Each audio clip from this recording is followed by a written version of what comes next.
ကဲခဏဆုတော်ကြမယ်။အိုးကိုရဟာလေလုယာဟာလေလုယာဟာလေလုယာကိုရဟာလေလုယာ။ဘုရားတကားတော့ပြည်အရှင်တော်ရှင်နာမတော်နာမ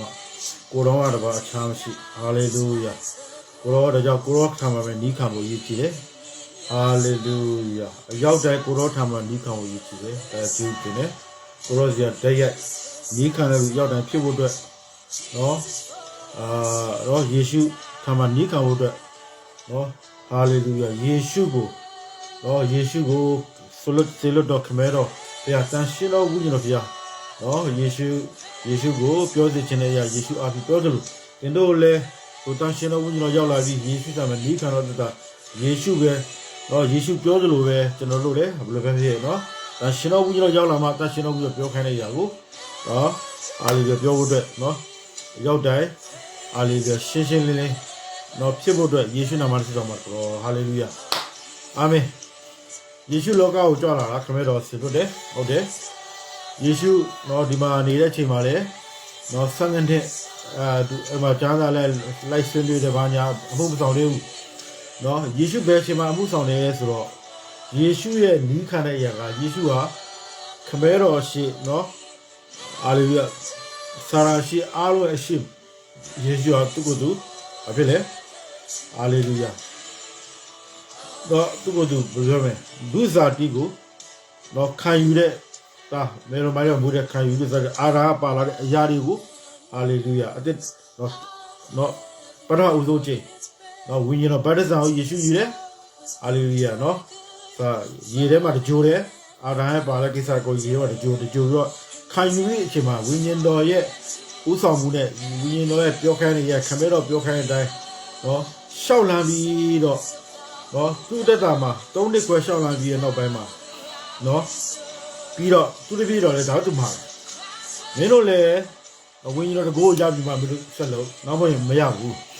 ဆိုတော့ဒါရေးကြည့်တာနော်ဒါရေးကြည့်ဒါကြောင့်အဲကြောင့်ယေရှုကနီးခံကြတော့ဒါကိုပြောတာဆိုတော့နော်လူတွေစီမှာနီးခံလို့ပြောယေရှုမှာနီးခံမယ်ယေရှုကနီးခံဘယ်လိုခံလဲဆိုတော့ဝိညာဉ်တော်ဆင်းကြွလာတဲ့ခါကျရင်ယေရှုအဲ့ဒီချိန်မှာဝိညာဉ်ရဲ့ဥဆောင်မှုနဲ့သွားတယ်ဆိုတော့ရှင်းရှင်းလင်းလင်းဒီမှာလဲနော်မဿဲမာကုလုကာယောဟန်တမန်တော်အခန်းကြီး1နှစ်ဖတ်လိုက်အချိန်ကြီးဖတ်နော်10ကောက်15ကောက်အခေါက်100လောက်ဖတ်အပြန်လာဖတ်ယေရှုဘယ်လိုအသက်ရှင်သွားလဲဆိုတာကိုရှင်းရှင်းလင်းလင်းနော်သိမယ်ပြီးဝိညာဉ်တော်ရောက်လာရင်ရှင်းရှင်းလင်းလင်းနော်ဖွင့်ပြမှာဖြစ်တယ်နော်โอเคယေရှုနဲ့ရောက်တဲ့ဖျက်ရှိကောင်းကြည့်ပါစေဆက်ပြီးတော့ဒီအဲ့ဒီကြားပိုက်အနည်းဆုံး4ဘိုက်3ဘုံ5ဘိုက်ပေါ့နော်ဒီမှာကြည့်မယ်ဆိုရင်ရှင်ယောဟန်အခန်းကြီးthank you Jesus နော်ဒီမှာဘာပြောလဲရှင်ယောဟန်အခန်းကြီးhallelujah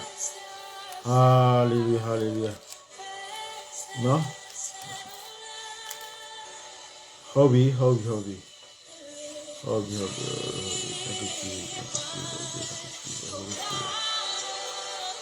ိုင်းစချောက်ပေါ့နော်ခိုင်းစချောက်အခန်းငယ်ကဒီမှာနော်ဘာပြောလဲဆိုတော့73ပေါ့တမန်တရားနဲ့ပြည့်စုံသောဝိညာဉ်တော်ဒီရောက်လာတော့ခါတမန်တရားကိုတေတို့အကျွေးမဲ့သူနဲ့ပတ်သက်လိမ့်မည်ဆိုတော့တေတို့ဤဝိညာဉ်တော်ဒီကိုလိုလျောက်ဟောပြောမိမို့ကြားမြောက်ဟောပြောလိမ့်မည်ဟာလေလုယာဒါကြောင့်ကိုယ်သဘောတစ်ခုလေးလာထားပြီးတော့နော်ပြောလို့ဘာမှမရဆိုတော့အဲ့ဒီလူတွေကသူတို့ဖျားအသက်နော်ဖျားထူခဲ့တဲ့တက်တီတွေကျမ်းစာတွေက၎င်းဒါအပြင်နော်အချို့ဖျားအသုံးပြုတဲ့လူတွေရဲ့နော်ဖျားအသက်ရှင်ခဲ့တဲ့အရာတွေလေးလာပြီးတော့ပြောတဲ့လူကများတယ်အများများဒီမှာဘာပြောလဲဆိုတော့ဘာဖြစ်လဲတမန်တရားနဲ့ပြည့်စုံသောဝိညာဉ်တော်ဒီရောက်လာတော့ကတမန်တရားကိုကျင်းလို့ဟာအကျဉ်းမဲ့သူတွေတက်တာမယ်ဆိုတာအခုလူတွေမှာဖျားတခင်တက်တဲ့ထူရတယ်မနေ့ကထူခဲ့တက်တယ်ဒီနေ့ဖျားတခင်ဘာတက်တွေထူမဲဆိုတဲ့အရာကတမန်တရားနဲ့မွေးလျော်ရေးနဲ့ဖျားတခင်တော့ပြောခိုင်းတဲ့အရာဆိုခိုင်းတဲ့အရာအဲ့ဒါကိုဖျားပြောနေတာနော်ကိုလိုလျောက်ပြောတာမဟုတ်ဘူးကိုတိတာတွေလေးလာထားတွေပြောတာမဟုတ်တော်တော်များလေးလာပြီးပြောပြီးတော့ဖျားအသက်ရှင်တဲ့ပုံစံမျိုးမျိုးပြောနေရတယ်အများကြီးရှိတယ်အမှကြောက်စရာကောင်းတယ်နော်ဒါအခုဒါဝိညာဉ်တော်ကိုယ်တိုင်ကိုကပြောတာဖြစ်တယ်နောက်ပြီးတော့ဒီမှာထပ်ဖတ်မယ်ဟာလေလုယာရှင်ယောဟန်အခန်းကြီး16ကနေပြီးတော့အခန်းကြီး16ကနေအခန်းကြီး15ပြန်သွားမယ်နော်အခန်းငယ်26မှာခ ခမဲတော်ထာမှာထွက်လာတော့တမန်တရားနဲ့ပြည့်စုံတယ်လို့နော်ဝိညာဉ်တော်ဒီဟူတော့ခမဲတော်ကျင်းလို့စီလို့ရောက်လာတဲ့အခါဥပ္ပဒဆရာကြီးရောက်လာတဲ့အခါငါအကြောင်းကိုသိခံလိုက်ဟာလေလုယာအာမင်မနေ့ကနော်အမှုပဲမှတ်မယ်နော်ဆိုတော့အမှုပဲမှတ်မယ်ဘုရားခင်ဘိုးတော်ဘုရားဆိုဘုရားခင်ဆွဲထုတ်သွားတဲ့အောက်ဆီဂျင်နဲ့အခုထိအသက်ရှင်တော့ပဲရတမှုကြီးရနော်ဘုရားဒီအောက်ဆီဂျင်ကမရှိရကျွန်တော်အသက်မရှင်တော့လေမနေ့ပြင်ဆိုမစင်တော့ဒီနေ့အသက်မရှင်တော့ဒီအောက်ဆီဂျင်မရအောင်ဆိုရင်ကျွန်တော်အသက်မရှင်တော့အတတိတ်ရည်ကြီးတာဗောနော်ဟိုနာကျင်ခိုက်ခဲမူထက်ကူတော့ပိုရေးကြီးတယ်ပိုနာဒီနာအသက်ရှင်ကြီးတယ်ဒီအောက်ဆီဂျင်မရအောင်ဆိုရင်လုံးဝအသက်မရှင်တော့ဟာဒါတိတ်တော့တန်မိုးကြီးတယ်ဆိုဒါမင်းတို့ကအခုဒီအသက်ဖြစ်တော့မယ်အာမင်ဒါကြောင့်ပြောဆိုတတ်တည်ဝိညာဉ်တော်ရှိနေတဲ့ကြောင့်ဒီနော်ဘေယာကအဓိကအရေးကြီးဆိုတတ်တည်ကဘုရားကြားထွက်လာဖြစ်တယ်အာမင်ယေရှုနာမကပါဆက်ဘုန်းကြီးပါပြီတော့အာမင်ဒါကြောင့်ဘုရားခင်တွေ့တတ်တယ်အရန်လာနော်အာမင်ဟာလေလုယာ yeah thank you Jesus yeah ဒါဒီပဲလားယေရှုပါပြောတယ်ဒီမှာကြည့်ဘာတမန်တော်ပြည့်စုံတော့ဝိညာဉ်တော်ကြီးရောက်လာရင်ဘာဖြစ်တမန်တော်ဟိုအကျွေးမယ်တွန်းနေပြမယ်ဒီမှာဘာဖြစ်လဲခမဲတော်တမန်တော်ပြည့်စုံတော့ဝိညာဉ်တော်ခမဲတော်တင်းလို့စရာဥပ္ပစ္စယဆရာကြီးရဲ့ဒါပဲအတန်ရှင်တော်ဝိညာဉ်ဥပ္ပစ္စယခမဲတော်ပဲနော်အဲ့ဒါတတ်တည်ထူမယ်တတ်တည်ဖြစ်နော်တတ်တည်ဖြစ်တော့ဒီမှာထပ်လာမယ်ဒီနော်ရှင်ရောအခန်းကြီး14အခန်းငယ်ဒီမှာ yeah thank you Jesus hallelujah ဟုတ်ပြီနော်အခန်းငယ်ဟိုပါဘောနော် yeah thank you Jesus အခန်းငယ်30လောက်မှာနော်ငါဒီခမဲတော်နဲ့ရှိသည်ကို၎င်းခမဲတော်ဒီငါနဲ့ရှိသည်ကို၎င်းမယုံတော့ငါဟောပြောတဲ့စကားကိုကိုယ်လိုလျောက်ငါဟောပြောလို့မဟုတ်နော်ငါပြုတော်အမှုကိုငါ၌တည်တော်မူတော့ခမဲတော်ပြုတော်မူရဲ့နော်ငါဒီခမဲတော်၌ရှိသည်ကိုခမဲတော်၌ငါရှိသည်ကို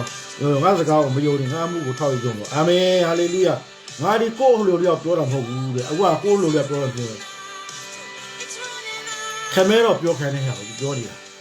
နော်အခုတော်တော်များကကိုယ်လိုလျောက်ပြောတဲ့လူကများနေတယ်နော်ဆိုတော့ကျွန်တော်ပြောပြီးကျွန်တော်နန်းကြောင်ကျွန်တော်ပြောပြီးပြီဘရောဖက်ပဲဖြစ်တမန်တော်ပဲဖြစ်နော်ဟီလင်ပဲဖြစ်နော်တကယ်နေနော်ဘုရားတကယ်ဝိညာဉ်တော်စွတ်ကျေးဇူးပဲဘလောက်ပဲရဘလောက်ဖွင့်အဓိကဘုရားနဲ့အဲ့ဒီဝိညာဉ်တော်ကပဲဖွင့်ပြတဲ့ဝိညာဉ်တော်တန်ရှင်တဲ့ဝိညာဉ်တော်ရောက်ဖို့လို့လားကိုယ့်ဘာကို prophet shop ပြုလို့မရဘူးလေးလာပြီးတော့ prophet shop ပြုလို့မရဘူးကိုယ်လိုလျောက် prophet shop ပြုလို့မရဘူးနော်အသက်ရှင်တဲ့ဘုရားအကြောင်းလေးလာပြီး prophet ပြုလို့မရဘူးအသက်ရှင်တဲ့ဘုရားအကြောင်းလေးလာပြီးတော့တမန်တော်တွေပါလုပ်လို့မရဘူးအခုတော်တော်ကြောက်စရာကောင်းတယ်နော်ကြောက်စရာကောင်းတယ်ယေရှုတော်မှာသူ့ဘောသူမပြုတ်ဘူးတဲ့နော်သူ့ကိုယ်သူ prophet လည်းသူမပြောဘူးသူ့ကိုယ်သူတမန်တော်လည်းသူမပြောဘူးနော်သူ့ကိုယ်သူလည်းငါဘယင်ဖြစ်လျက်နဲ့ဘယင်လို့လည်းသူမပြောဘယင်တကားလို့ဘယင်မပြောဘူးသူနော်သူများပြောတဲ့ခါကျချီယူဒဖြစ်ဟုတ်လားမှန်တယ်လားဟုတ်ကဲ့ဒါပဲဆိုတော့ချို့ပြောတယ်တော့အေလိယဖြစ်မှာပဲပရောဖက်တော်ဘာဖြစ်မှာပဲသူတပည့်တော်တွေကဘာပြောဆိုကိုတော်ကခမဲတော်စီလောတားတော်အဲ့ဆိုခမဲတော်တိတ်တယ်နော်အဲ့ဒါတော့မှတားတော်ဖြစ်တယ်ဆိုတော့ကြောင့်ဒီနော်အဲ့ဒါဆိုတော့တိတ်နေဘယ်တော့မှမပြောနဲ့ဆိုတော့သူ့ကိုသူနော်ငါပရောဖက်ပဲငါတမန်တော်ပဲဘယ်တော့ပြောဟာလေလူရတချို့ကကိုယ့်အကိုပြုနေတဲ့ prophet တွေကအများကြီးဖြစ်နေတယ်ကွာ prophet အကြောင်းလေးလာပြီ prophet ဘယ်လိုပြုရမလဲတင်ပြလူတင်ပေးလို့မရဘူးဒါတွေကအဓိက prophet တမန်လူတင်ပေးလို့မရဘူးဒီတွေကခမဲတော့နဲ့ကိုယ်နဲ့အဆက်အသွယ်ရှိရမယ်ခမဲတော့ပြောခိုင်းတာပြောလိုက်နော်အခုလက်ရှိကိစ္စဖြစ်မယ်နောက်ဖြစ်မယ်အခုဟာဖြစ်မယ်ဒါပဲအဲ့ဒီကိုလိုလျောက်ပြောတာမဟုတ်ပဲနဲ့ဝိညာဉ်တော်ရောက်လာဝိညာဉ်တော်ကနော်ဝိညာဉ်တော်ကသူကိုယ်တိုင်ဟောနေတာအာမင်ဒီမှာပြောတယ်လေဟောကြားရမြတော့ဟောပြောလိမ့်ပြီတဲ့ကိုလိုတွေဟောပြောတယ်မဟုတ်ကြားရမြကိုဟောပြောပြီဝိညာဉ်တော်ကပဲဟောနေတာဒါလူတွေကမသိကြဘူးဒါကြောင့်ရှင်မတဲမာကုလုကာယောဟန်တိကျဖတ်ပါနော်ယေရှုထားမှာနိခန်တိကျဖတ်ပါအခုဒီမှာကြည့်ယေရှုလည်းသူ့နော်ခမဲတော်ပြောခိုင်းတယ်သူပြောတယ်ဒီမှာကြည့်ထပ်ဖတ်မယ်နော်ငါဒီခမဲတော်နဲ့ရှိတယ်ကောငါခမဲတော်ဒီခန်းနဲ့ရှိတယ်လို့ကောမယုံကြလို့ငါဟောပြောတဲ့စကားကိုကိုယ်လိုလျောက်ငါဟောပြောတယ်မဟုတ်အာမင် အာမင်အာမင်အာမင်ငါပြုတော်မူတော်ဒီငါလိုက်တည်တော့ခမဲတော်ပြုတော်မူကိုလိုလျောဟောပြောနေမဟုတ်ဆိုခမဲတော်ဟောနေတာဟာလေလုယာအာမင်အာမင်အာမင်အခုလူတွေကကော့ခုဟောနေတယ်နော်သူများတွေကိုအခါဟာနေဘယ်လိုပဲပရောဖက်တင်နာတို့တမန်တော်တင်နာတို့ကယ်တင်ခြင်းတင်နာတို့ဟာလေလုယာတပည့်တော်ပြည့်တင်နာတို့ဟာလာကြောက်စရာကောင်းတယ်နော်အဲ့ဒီရှင်မတ်တဲ့မာကုလူကဖတ်လိုက်ယေရှုထံမှာဘယ်လိုဒီခံမဆိုအဲ့တိတာဖတ်လိုက်အာမင်အာမင်အာမင်ဟာလေလုယာဒီမှာလာမယ်နော်ရှင်မတ်တဲ့23ခိုင်း23အခန်းငယ်ဒီမှာ yes ခိုင်းတယ်မလားနော်ခိုင်းကူမဒီကြီးပေါ်မှာအဘယ်တကူများအဘဟုမခေါ်ကြပါနဲ့တဲ့ကောင်းကင်ဘုံနဲ့ရှိတော်တပါးဒီတော့ရှိတော်မူနော်ပြီးတော့ဘာဖြစ်လဲဟာလေလုယာရှစ်ပြီးတော့ဘာဖြစ်လဲကိုပြီးတော့30ဥပ္ပဇ္ဇဆရာဦးခေါ်ဝခြင်းကိုမခံကြနဲ့ခရစ်တော်ဒီဟူတော့တေတို့ဒီခရစ်တော်ဒီဟူတော့တေတို့ဥပ္ပဇ္ဇဆရာတပါးလည်းရှိဟာလေလုယာဒါပဲခရစ်တော်မှာဒီကခရစ်တော်ဘာဖြစ်ဥပ္ပဇ္ဇဆရာသူဖြစ်တယ်သူကခမဲတော်ပြောခိုင်းရင်ပြောတာနော်အဲ့ဒါကြောင့်သူကဘာဖြစ်လဲဆိုတော့လူစားတွေကိုခံယူပေမဲ့လေသူလည်းဥပ္ပဇ္ဇဆရာပဲဘာလို့လဲတေခြင်းရှင်မဆန်ထားပါပြီတော့ဥပ္ပဇ္ဇဆရာပဲနော်ယောဂကိုမကြောက်မလာခင်ရတဲ့နော်ခမဲတော်တော်တန်ရှင်လုံးဥပ္ပဇ္ဇဆရာသူလည်းဥပ္ပဇ္ဇဆရာပဲအာမင်အဲကြောင့်ယေရှုတမန်ဒီခံတဲ့ဒါပဲယေရှုကယောဂကိုကြွလာအချိန်မှလည်းခမဲတော်ရဲ့တန်ရှင်လုံးဝိညာဉ်တော်ခံပြီးမှပဲသူအမှုဆောင်တာအခုကတန်ရှင်လုံးဝိညာဉ်တော်ရသလားမရသလားမသိဘူးရတယ်လို့မရတယ်လို့အဲ့ဒါအတော်များနော်တခါတည်းဟိုပရောဖက်တင်နာနေလည်းပြီးကဲတဲ့တင်နာလည်းပြီးနော်ချီမိုးကြီးတင်နာလည်းပြီးဖះရောက်လာရင်တော့သူအလိုလိုနေတဲ့ချီမိုးလာတော့အလိုလိုနဲ့ချီမလားဖះရောက်လာရင်တော့ဆိုအလိုလိုနဲ့ချီမိုးလာတယ်ဖះကမချီမိုးမနေနိုင်နော်ဘလို့ချီမိုးမှမချီဖះရောက်လာတော့ချီမိုးရတယ်ဖះကရှိနေချီမိုးတခုခုဖះစီလာမှာပဲချီမိုးရတခုခုတော့ဖះစီလာမှာအာမင်ဟာလေချိုးလို့ကဟာလေဖះကိုချီမိုးနေဖို့ပဲအာမင်လူတွေစိတ်ဝင်စားကိုကိစ္စမို့လူတွေချီမိုးကိုကိစ္စမို့တော့ကျွန်တော်အေးထိုင်ကိုကျွန်တော်ရက်လာလူတွေဆက်နော်အာဆက်ပြီးချီမိုးအာမင်ဟာလေလုယာအာမင်လာမယ်နော်ရှင်မတ်တဲ့အခန်းကြီး17နော်အခန်းငယ်25ဖန်ထိုအခါယေရှုကကောင်းကင်နဲ့မြေကြီးကိုအစိုးရတော်ဟူတော့အဘကိုတော်ဒီပညာနဲ့အလိမ္မာပြည့်စုံတော်သူတို့အားအေးရာများကိုနော်ထိတ်ခွက်ကွယ်ထားလျက်သူငယ်တို့အားဖော်ပြတော်မူသည်ကျေးဇူးတို့တဲ့ကျွန်တော်ဘာဖြစ်လဲချီးမွမ်းပါ၏တဲ့ယေရှုကတကယ်လို့ချီးမွမ်းနေတာခံမဲတော့နော်ယေရှုခံမဲတော့ပြောတော့တိုင်းလို့တဲ့ခံမဲတော့လုပ်တဲ့ပြီးချီးမွမ်းမယ်ဆုတောင်းမယ်အချိန်လုံးပဲနော်ချီးမွမ်းပါ၏တဲ့ထို့တော့အလိုတော်ရှိတော့ကြောက်မှန်ပါ၏တဲ့မှန်ပါ၏အဘငါခံမဲတော့ဒီငါ့ခံမဲတော့ဒီခတ်သိမ်းတော့အရာတို့ကိုငါနဲ့အပ်ပြီးတော်မူဟာလေလုယာခမဲတော်သူအပ်ပြီးတော့သူကောင်းကောင်းသိတယ်ဘာကြောင့်ဆိုဝိညာဉ်တော်ရောက်လာတဲ့အချိန်မှာသူကနော်အပ်ပြီးတယ်နော်ခမဲတော်မှာတပါအဘယ်သူမှတားတော်မသိတားတော်နဲ့တားတော်40တော်သူမှတပါအဘယ်သူမှခမဲတော်မသိဒါပဲလေဘယ်သူမှမသိဘူး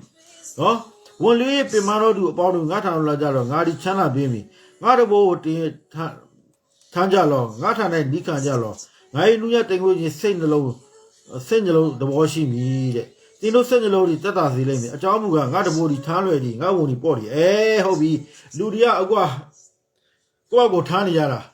နော်ပရောဖက်တင်တန်းကယ်တင်ခြင်းတင်တန်းတမန်တော်တင်တန်းကြားစာတင်တန်းဟာယေရှုဘာတင်တန်းမပေးငါတော့လိုက်ခဲ့ပြီယေရှုပြောတာငါတော့လိုက်ခဲ့သူလည်းဘာတင်တန်းမှမတည့်ဘူးယေရှုကဘာတင်တန်းဝိညာဉ်တော်ကပဲဥပ္ပဇ္ဇဆရာပဲသူ့လာပြသွားတာခမဲတော့ပြောခိုင်းသူပြောသွားတာဒါပဲလေဘာချီးမွမ်းခြင်းတင်တာလဲယေရှုမပေးဘူးနော်သူလည်းချီးမွမ်းခြင်းတင်တာမတည့်ဘူးယေရှုနော်ဒါကြောင့်အရေးကြီးရဆိုတာဟာလေလုယာနော်ပရောဖက်တင်တန်းတို့နော်ယုံကြည်ခြင်းတင်တန်းတို့နော်တန်ရှင်းဘာလဲကယ်တင်ခြင်းတင်တန်းတို့နော်တပည့်တော်ပဲတင်တန်းတို့ယေရှုလည်းမပေးဘူးယေရှုလည်းမတက်ခဲ့ဘူးပေးလည်းမပေးဘူးနော်ယေရှုဗမာဒီခံတယ်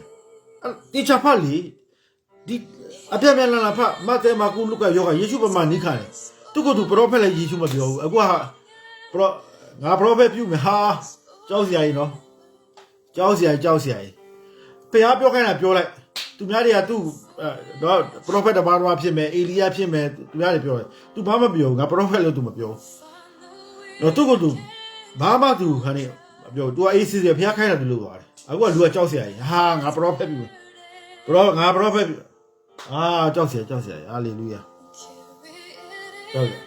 ဒါကြောင့်ဒီယေရှုတာမှာနီးခံကြပါအခုကအရန်ကြောက်เสียအရန်ကောင်းတယ်နော်ကြောက်เสียကောင်းတယ်အခုဖျားကအဲ့ဒီအရောက်တိုင်းကိုဖျားသခင်ကနော်အရောက်တိုင်းကိုဖျားသခင်ကသူကိုယ်တိုင်တင်ပေးခြင်းလားသူကိုယ်တိုင်တင်ပေးခြင်းနဲ့သူကိုယ်တိုင်စကားပြောခြင်းနဲ့သူကိုယ်တိုင်ခိုင်းခြင်းနဲ့သူကိုယ်တိုင်လမ်းပြခြင်းနော်ဟာအတင်းတော့လိုအပ်လားလိုအပ်ရင်သူကိုယ်တိုင်အတင်းတော့မှသူဥကောင်းလို့မှာနော်သူကိုယ်တိုင်အဲ့ဒီအတင်းတော့မှာဟာလားသူကိုယ်တိုင်ဥက္ခရခတ်မယ်နော်သူကိုယ်တိုင်အတင်းတော့မှာဟိုအနေခတ်မယ်နော်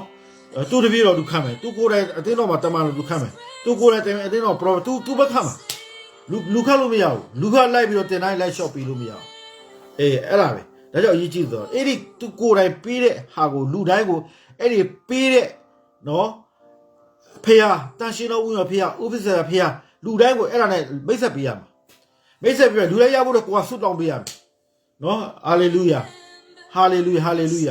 တော့တချို့ကြတော့မရှိဘူးဆိုတော့ဘလောက်ဆွတ်တော့လေသူတော်မှမရသေးဘူးလေမရသေးဘူးသူများဆွတ်တောင်းလိုက်ဘာမှဖြစ်လာမှာမဟုတ်လေအဲ့ဒါတချို့ရတဲ့လူတော်မှအဲ့လိုမျိုးနော်ဘုရားခင်နော်ဟိုစအတုံးပြုခွင့်ဘုရားပေးတယ်ပေါ့နော်ဆိုတော့အတုံးပြုခွင့်ပေးတယ်အဲ့ဒါကိုအလွယ်တုံးစားတော့လုပ်လို့မရဘူးအလွယ်တုံးစားလုပ်လို့မရဘူးကိုယ့်ရဲ့အစီအစဉ်ကိုယ့်ရဲ့အကြံစီကိုယ့်ရဲ့နော်အားလေးပေါ့နော် mission မလုပ်လို့မရဘူးဆိုတော့အကုန်လုံးကပြောပြီးပြီနော်ဟာနော်ဥကောင်းကခရစ်တော်ပဲအတင်းတော်ဥကောင်းအိမ်တော်ဥကောင်းခရစ်တော်ပဲနော်ခရစ်တော်ဥကောင်ခမဲတော်ပဲအာမင်ပြောပြီဒါတန်ရှင်တော်ဝိညာဉ်ဒါနီးခန့်ဆိုအဲ့ဒါပြောတာအချိန်ကြီးဖတ်ပါမဿဲမာကုလုကာယောဟန်တမန်တော်အခန်းကြီး1နဲ့အချိန်ကြီးဖတ်ယေရှုဘယ်မှာသင်တိုင်းတက်ခဲ့တယ်ယေရှုဘုရုတွေသင်ပေးနေတယ်ငါတော့လိုက်ခဲ့တယ်ဒါပဲသူပြောတာဒါလိုက်ခဲ့တယ်ပြော3နှစ်ခွဲလိုက်ကြတယ်နော်လိုက်ကြတယ်ဒါပေမဲ့ယေရှုကဆွတောင်းပေးတယ်ချင်းမွန်းတယ်သူတယောက်လည်းချင်းမွန်းတယ်တယောက်လည်းချင်းမွန်းတယ်ချင်းမွန်းတယောက်လည်းဆွတောင်းနော်နေရာတော့ဆိုနေရာတော့ချီမဘယ်နီးမှမရှိဘယ်ဘာမှမရှိခမဲတော်ကတော့သူအကြောက်တိုင်းမှာအလုပ်လုပ်တော့အကြောက်တိုင်းမှာခမဲတော်ဖြစ်စီခြင်းနဲ့ရောက်တိုင်းပြောဒါအရေးကြီးလားဆိုတော့လူတွေကအခုလောကမှာဖြစ်နေတဲ့ဟာကြောက်စရာကြီးနော်လောကမှာဖြစ်နေရဟာငါပရောဖက်ပြုမယ်ဟာကြောက်စရာကြီးရတာယာကြောက်စရာကြီးငါတမန်တော်ဗိတ်တိတ်ကြောက်စရာကြီးဆိုတော့ဖျားတခင်ပြုပါစေဖျားတခင်သူ့အတူဘာပဲကျွန်တော်ပြောပြီးပြောတာအချိန်မှမနေတော့နော်ဘလော့ဖက်တမန်တော်ဘေးအကုန်လုံးဖျားနဲ့ဆက်ရှိရမယ်နော်ဖျားအဆက်တော့ရှိရမယ်နော်ရှိမစင်အဲ့ကြောင့်နော်ဖျားပြောခိုင်းတယ်ပြောရမယ်ဒါယေရှုဆိုတာဒီယေရှုတည်းကဒါပဲလေယေရှုကခမဲတော့ပြောခိုင်းတယ်သူပြောတယ်ငါ့လောကပြောတော့မလို့ဝိညာဉ်တော်ကလည်းနော်ဝိညာဉ်တော်ကလည်းဘယ်ပဲနော်ဝိညာဉ်တော်ရောက်လိုက်ဝိညာဉ်တော်လည်းသူ့လိုလျောက်တော့သူပြောနေတာအာမင်ဟာလေလုယာဒါကြောင့်ယေရှုဆောင်မှာနီးခံပါမဿဲမာကုလုကာယောဟန်ကိုဖတ်ပါတမန်တော်1နှစ်ကိုဖတ်ပါနော်အချိန်ကြီးဖတ်ပါနေညမပြတ်ဖတ်ပါနော်ဖတ်ပါလို့ပြောရင်လေကျမ်းစာကိုနေညမပြတ်ဖတ်ပါပြောတချို့နှုတ်ကပတ်တော်လုပ်ပြန်ပြီအဲ့ဒါမျိုးကြောက်စရာကြီးနော်တချို့နှုတ်ကပတ်တော်အဲ့ဒါမျိုးကအခုအရာဘယ်လိုပြောမလဲဟူးကြောက်စရာကြီးနော်အဲ့ဒါကြီးကပိတ်နေပေါ့နော်ဒါလည်းကျွန်တော်ကအခုဒါကြောင့်အခုချိန်မှာကျွန်တော်ဘာကြောင့်ပြောလဲဆိုတော့ဒါကျွန်တော်ရှင်းလင်းရသွားတာရှင်းလင်းရသွားရှင်းလင်းဝိညာဉ်တော်ဖွင့်ပြလို့ကျွန်တော်မြင်သွားတာဟာလေလုယာအဲ့ဒါကြောင့်ကျွန်တော်ပြောတာကျွန်တော်တော်ပြောဘူးတော့တချို့ကိစ္စတွေဆိုရင်ကျွန်တော်10နှစ်လောက်ရှိတယ်ဟာသူပရောဖက်ဟုတ်လားမဟုတ်လား10နှစ်လောက်ရှိတယ်ကျွန်တော်စောင့်ကြည့်နေတာဒါပေမဲ့ကျွန်တော်ဝိညာဉ်ထဲမှာကျွန်တော်မြင်နေရတယ်ရှိတယ်ဘာပဲဆိုတော့ဖះတုံးတယ်ကိုယ်စစ်တောင်းခံကြည့်တယ်ဝိညာဉ်တော်အလုပ်လုပ်တယ်ဟုတ်ပြီအသုံးတော့ပြုတယ်ဒါပေမဲ့သူက prophet တော့မဟုတ်ဒါပေမဲ့သူကသူနဲ့လိုက်တဲ့လူတွေဆို prophet လို့သူကအတိမပြုလိုက်တယ်သူအတိမပြုတာလေဖះအတိမပြုတာဖះအတိမပြုတဲ့ prophet လည်းရှေ့မှာတော့အဲ့ဒီဂျာတာပါလာတယ်ဟိုမှာလေဖះနေ့မှာသွားတာလေစာရာပါသွားတယ်လေရောဘောက်သွားဂုံချောတာအဲ့ဒါမျိုးတွေပါတတ်တယ်ဒါပေမဲ့အချိန်ကြာလာတော့ပေါ်လာတာပဲလေ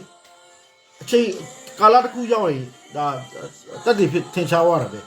ကျွန်တော်အဲ့ဒါကိုမြင်ပြီးသားမပြောဘူးအရင်အခုလည်းကျွန်တော်မပြောပါဘူးဒါအခုက10နှစ်တိတိเนาะအဲ့ဒါမျိုးတွေเนาะအဲ့ဒါမျိုးဟာတွေเนาะအဲ့ဒီကျွန်တော်မြင်ခဲ့တဲ့အရာတော့မှကျွန်တော်မပြောဘူးเนาะတကယ်တည်းအဲ့ဒီတိုင်းဖြစ်လာအဲ့ဒီဝิญဉ်ထဲမှာမြင်တဲ့အရာအဲ့ဒီတိုင်းဖြစ်လာเนาะအဲ့ဒါဟာကျွန်တော်ကဘုရားကပရောဖက်ပြုခိုင်းတယ်ဒီအရာတွေကဘုရားသခင်ကပြောဒီလမ်းမသွားနဲ့အားမျိုးပေါ့နော်ဆိုတော့ဟိုအဲ့လိုကျွန်တော်မပြောဘူးဘာကြောင့်ဆိုတော့ကျွန်တော်လည်းမဆိုင်ဘူးလေဒါပေမဲ့ဘုရားသခင်ကျွန်တော်မြင်ခွင့်ပေးတယ်မှတ်ထားတယ်ဆိုတော့ပြောမယ်ဆိုလို့ရှိရင်တော့ဘာလဲဆိုတော့ဘုရားသခင်ကအဲ့လိုလောကမှာအဲ့လိုရှိတယ်ဆိုတော့ကျွန်တော်ကိုသတိထားဖို့ပေါ့နော်တမသတိထားဖို့ဒါဘုရားသခင်ကကျွန်တော်ကိုဒါပြတာပေါ့နော်ဒါပေမဲ့သူများသိစရာလည်းမလိုပါဘူးနော်ဘယ်သူမှလည်းလက်ညှိုးထိုးစရာလည်းကျွန်တော်မလုပ်ဘူးဒါပေမဲ့ကျွန်တော်တကယ်မြင်တဲ့အရာပြီးခဲ့တဲ့10နှစ်ကမြင်ခဲ့တဲ့အရာကိုချက်ချင်းမပြောပြမယ်အဲ့ဒီမြင်ခဲ့တဲ့အရာနောက်ထပ်တကယ်လက်တွေ့မှာပတ်ဝန်းကျင်မှာကြားတာပဲလေပတ်ဝန်းကျင်မှာကြားတာပဲအဲ့ဒီတိုင်းမဖြစ်နေတာတစ်ထပ်တယ်ပဲအဲ့လိုမျိုးကျွန်တော်ကဒီတစ်ခုတည်းမဟုတ်ဘူးအချိန်ချင်းတခြားဟာတွေတည်းပဲကျွန်တော်မြင်လိုက်ပြီဆိုလို့ရှိရင်နော်အဲ့ဒီတိုင်းဖြစ်တာများတယ်နော်နောက်5-10နှစ်မှာတော့အလိုလိုပေါ်တာကျွန်တော်ကပြောစရာမလိုပဲအလိုလိုပေါ်တာအဲ့ဒီတိုင်းသတ်တယ်ပဲဒါကြောင့်ကျွန်တော်အဲ့ဒါကြောင့်တချို့ကိစ္စတွေမှာအဖြစ်လဲနော်ယုံကြည်ခြင်းကလည်းယေရှုဖြစ်တယ်ချို့ကိစ္စတွေမှာကျွန်တော်ဖះနော်ဖွင့်ပြတဲ့အရာတွေအားလုံးဟာတေးကြတယ်ဆိုတော့ကျွန်တော်ပို့ပြီးတော့ဗာဖြစ်လဲယုံကြည်ခြင်းကိုစိတ်ချမိအသက်ရှင်ခြင်းယုံကြည်ခြင်းခိုင်မာခြင်းနော်ယုံကြည်ခြင်းမှာရင့်ကျက်ခြင်းဒါဖြစ်လာအဲ့ဒါလည်းပြောတာဖះရဲ့ယုံကြည်ခြင်းကနော်ထာဝရဖြစ်တယ်အာမင်ဒါကြောင့်ကျွန်တော်ယုံကြည်ခြင်းကယေရှုဖြစ်တယ်ဘာလို့ဖះနဲ့မွေးလျော်ပြီးသွားပြီးယုံလို့သွားနေတာဗောဟမ်အဲ့ဒီယုံကြည်ခြင်းနဲ့မွေးလျော်နေတဲ့အတ္တကယုံလို့သွားနေတာဗောအသက်ရှင်နေတာလေယုံကြည်ခြင်းအသက်ဖြစ်နေတာဆိုတော့အဲ့ဒါမျိုးနော်တချို့ကကြားနာခြင်းအားဖြင့်ယေရှုကြားမနိုင်တယ်တကယ်လည်းကြားပါတယ်ယေရှုဘယ်နေရာကြည့်ယေရှုသွားနေရတာကိုကြားမှာဆိုတော့ဟာမကြားမတဲ့လူကြားပြီဆိုရင်သူနဲ့တွေ့တယ်ငါယောဂပျောက်ပြီဆိုတော့တေချာသွားပြီလေတေချာသွားပြီလေဒါပေမဲ့သူနဲ့ဖះနဲ့အဲ့လိုဆိုဒါဖះတကယ်သူ့မှာအလုံးလုံးနေပြီဒါပေမဲ့ဖះနဲ့သူနဲ့မေတ္တာဖွဲ့တာမရှိသေးဘူးဒါယေရှုစီသူရောက်အောင်တော့သွားတယ်နော်အဲ့ဒါမျိုးပေါ့နော်သူကြားတယ်ဟာယေရှုတွေ့ပြောက်မယ်ပဲဆေးသမားမှာမပြောက်နိုင်ဘူးသူတော့တကယ်ကိုယ်လည်းပူခဲ့မပြောက်နိုင်ဒါယေရှုတွေ့ပြောက်ဟာတကယ်ပဲယေရှုတွေ့တာလည်းပြောက်တာပဲတွေ့တာပြောက်တိုးတာလည်းပြောက်တယ်ဒါကြောင့်ဖះတကယ်ပြောယေရှုကပြောကျမယုံကြည်ခြင်းရှိလို့ဆိုဒါပဲလေယုံကြည်ခြင်းရှိလို့ဖះရှိလို့ဖះကသူ့မှာရှိသွားတာဒါဖះနဲ့သူနဲ့စကားမပြောတတ်ဘူးရှိသွားတာဖះတကယ်သူ့မှာအလုံးလုံးနေပြီနော်ယေရှုကြောင့်ကြားနေသူကဖះအလုံးလုံးနေယုံကြည်ခြင်းရှိလို့ဒါပဲတချို့ကယုံအတင်းရောက်ခိုင်းနေတာအဲ့မျိုးရှိတယ်အတင်းရောက်ခိုင်းနေတာဆိုတော့ကျွန်တော်ပြောရမှာကိစ္စကနော်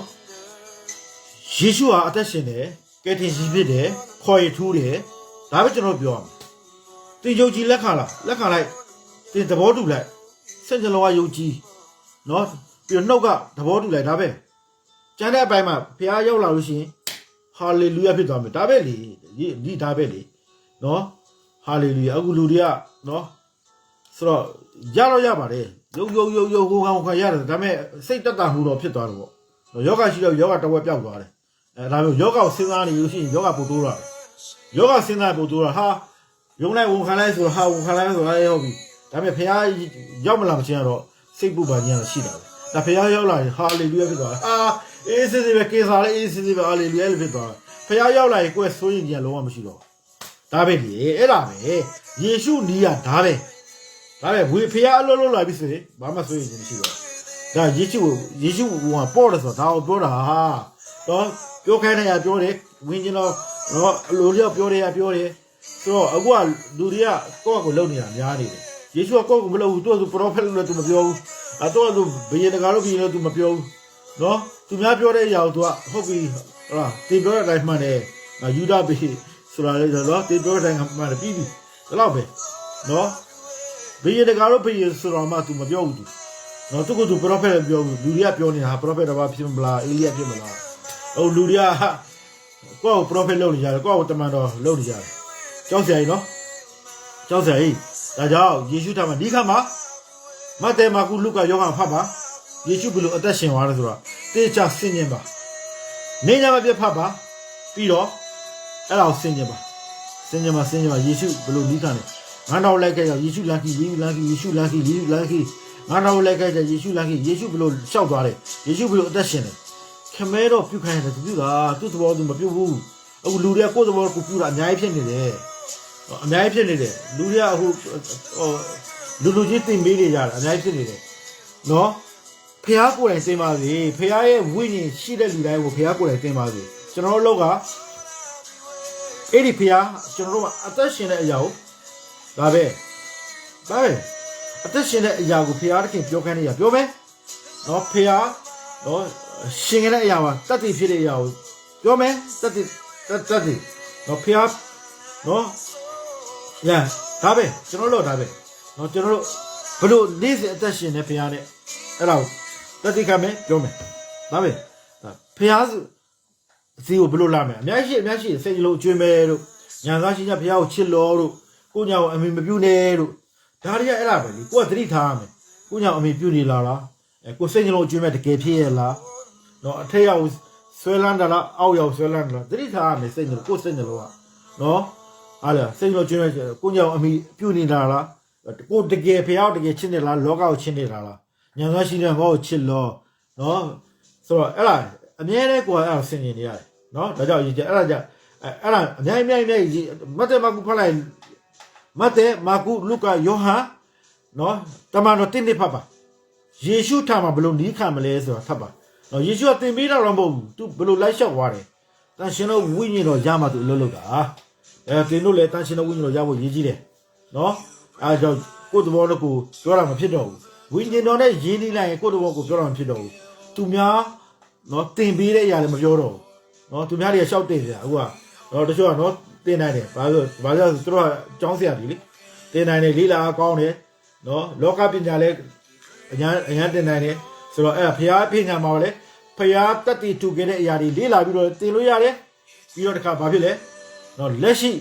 နော်အသက်ရှင်တဲ့အစာအုပ်တွေလေးဖတ်ပြီးတော့လည်းတင်လို့ရတယ်ဒါပေမဲ့သူတို့နေ့စဉ်ဘယ်လိုအသက်ရှင်နေဆိုတာဟာလေလုယာအဲ့ဒါလေနေ့စဉ်ဖျားနဲ့ဘယ်လိုအသက်ရှင်နေဆိုတာသူတို့သိတယ်အဲ့ဒါလည်းသူတို့သိတယ်ဒါပေမဲ့ဖျားသူတို့ထဲကနေနော်သူတို့သိတဲ့အရာထဲသူတို့ထဲကနေနော်သူတို့အခုကြုံတွေ့ရတဲ့ကြမှာနော်ဘယ်လိုအတ္တမှာရှင်းရမယ်အဲ့ဒါလည်းသူတို့သိတယ်ဒါပေမဲ့သူတို့မှာဖျားဘယ်လိုတတ်သိထူလဲဆိုတာဒါအရေးကြီးတယ်အစားတော့အစားတွားလာအစားအဲ့ဒါအရေးကြီးအဲ့ဒါကတော့အဖြစ်ပဲနော်အဲ့တော့မှဝိညာဉ်တော်မရှိတဲ့လူကမသိဘူးသူများတဲ့တော့တာမယ်သူတို့ကသူများတဲ့တာမယ်တော့လောကသားတဲ့တာတယ်သူတို့ကအာမင်အဲ့ဒါဘယ်လိုပဲဖြစ်နော်ယေရှုနာမတဲ့ဖခင်ကောင်းကြပါစေယေရှုထံမှာနီးခံပါယေရှုတော်မှာသူ့တော်သူဘာမှမလုပ်ပါဘူးလူတွေကကိုယ့်တော်ကိုလှုပ်တယ်အများကြီးပဲနော်ကိုယ့်ကိုရှောက်တင်ပေးတာအများကြီးပဲကိုယ့်ကို prophet ပြုတယ်အများကြီးကိုယ့်ကတမန်တော်လုပ်နေအများကြီးပဲကိုယ့်ဘက်ကိုနော်ဟောလုပ်နေလို့အများကြီးပဲတချို့ဖျားသုံးတယ်တတ်ပြီးတော့ထူတယ်ဒါပေမဲ့နော်ပြောဖျားပြောခိုင်းတာနည်းနည်းသူတို့ပြောတာများအဲ့ဒါမျိုးလည်းရှိတယ်နော်အဲ့ဒါကြောင့်အဲ့ဒါတွေရင်းချင်းအဲ့ဒါမျိုးလည်းကျွန်တော်သူများမပြောလို့ဒါပေမဲ့ဖျားမြင်ခွင့်ပြီးလို့နော်ကိုယ်တိုင်မြင်လိုက်ရင်တင်လက်တိလာတယ်ကျွန်တော်ပြောစရာမလိုဘူးနော်ဟာလေလုယာယေရှုနာမရဲ့ဖျားရှိကောင်းချီးပါစေ God bless you တန်တွေ့ကြမယ်ယေရှုနာမနီးခါမှာအာမင်